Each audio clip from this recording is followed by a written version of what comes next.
నా సొంత ఆస్తి అయినటువంటి ఓలశోక థియేటర్ కూలగొట్టడానికి నీవు ఒక 10 మంది 20 మంది బందోబస్తుతో వచ్చి అక్కడ పహారా కాల్చావు.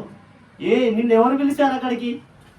ఒక పక్క హైకోర్టులో, గౌరవ హైకోర్టులో మున్సిపల్ వాళ్ళేమో మేము 3 రోజుల నుంచి సెలవుల్లో ఉన్నాము, ఆ ప్రాపర్టీ కూర్చోడానికి మాకేం సంబంధం లేదు, మా చిన్న ఎంప్లాయీ కూడా అందులో పాల్గొనలేదని చెప్తుంది.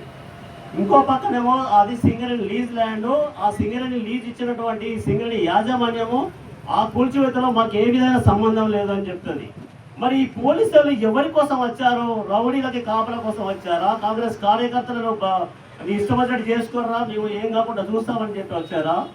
అందులో నా ఆస్తిని కూడా కొడితే నేను ప్రశ్నిస్తే నన్ను తీసుకెళ్లి నిర్బంధించి అరెస్ట్ చేశారు. నువ్వు ఏ రూల్ ప్రకారం, ఏ పోలీస్ మాన్యువల్ ప్రకారం, ఏ చట్టాల ప్రకారం నన్ను అరెస్ట్ చేశావు?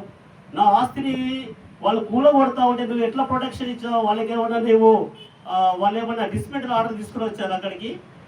ఇలా నా ఒకటే కాదు, ఊర్లో ఎన్నో సంఘటనల్లో నీ ప్రమేయంతో ఈ ఊరినంతా సర్వనాశనం అవ్వడం జరుగుతూ ఉంది, డిస్మెంటల్ చేయడం జరుగుతూ ఉంది. అన్ని ప్లేస్లలో నువ్వే ఉన్నావు. నీకే ఎవరైనా ప్రశ్నిస్తే, చట్ట ప్రకారంగా ప్రశ్నిస్తే, వాళ్ళకున్న హక్కుల ప్రకారంగా ప్రశ్నిస్తే వాళ్ళ మీద ఇష్టం వచ్చేట్టుగా నువ్వు బూతులు మాట్లాడడం, బెదిరియడం ఇలాంటివి చేస్తూ ఉన్నావు. ఇది కాదు. ఒక ఎంప్లాయీ, నువ్వు ఎంప్లాయీగా ఉండాలి, నీకున్న బాధ్యతను సరైన నిర్వర్తించాలి. ఇవాళ నేను ఒకటే చెప్తున్నాను, ఈ ప్రాంత అధికారులు కానీ, రాష్ట్ర అధికారులు కానీ, మీరు ఇమీడియట్లీ ఆ అధికారి మీద ఏదో ట్రాన్స్ఫర్ లేకుంటే క్షమాపణ చెప్పడం కాదు, ఆయన 100% రిమూవ్ చేయవలసినటువంటి బాధ్యత ఉంది. ఆయన చేసిన పనులు మీరు ఒకసారి పరిగణలో తీసుకోండి, దాని మీద ఎంక్వైరీ చేయండి, విచారణ జరిపించండి.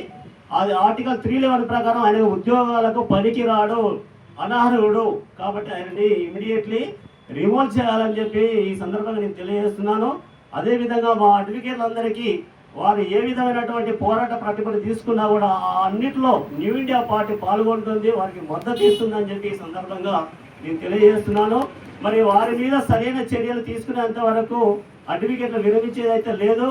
అడ్వకేట్లతో పాటుగా ఇవాళ ఈ పట్టణం మొత్తం ప్రజలందరూ బాధితులు, మరి ఇక్కడ ఉన్నటువంటి మేధావులు, ఇక్కడ ఉన్నటువంటి వివిధ సంఘాలలో ప్రజల కోసం పనిచేస్తున్న వాళ్ళు కూడా చైతన్యమయ్యి ఈ యొక్క ఉద్యమాన్ని ముందుకు తీసుకెళ్ళి ఎంత దూరమైన తీసుకెళ్ళడానికి సిద్ధమవుతున్నారు. ఇది ఇంతటితో ఆగే సమస్య లేదు.